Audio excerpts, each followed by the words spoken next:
Hello दोस्तों, राधे राधे। मैं बबता त्रिपाठी एक चुटकुला गीत गाने जा रही हूँ। अच्छा लगे तो लाइक करिए, शेयर करिए, सपोर्ट करिए। धन्यवाद। पलंगे पलंगे पियवा लोटे, हम तो जननी चोर। पलंगे पलंगे पियवा लोटे, हम तो जननी चोर। पकड़ी पकड़ी ये सासू जी, घर में घुसल चोर। पकड़ी पकड़ी ये सासू जी। पलंगे पलंगे पियवा लोटे, हम तो जननी चोर।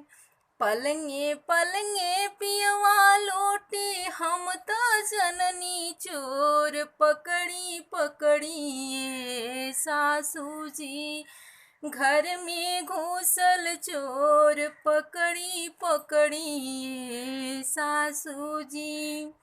सासू अइली लाइट बरली, कई दिहलिया जोर। सासू अइली लाइट बरली, कई दिहलिया जोर। इज्जत ले लिहलू ए बहुअरई त बेटा हउए मोर। इज्जत ले लिहलू ए बहुअरे। धन्यवाद।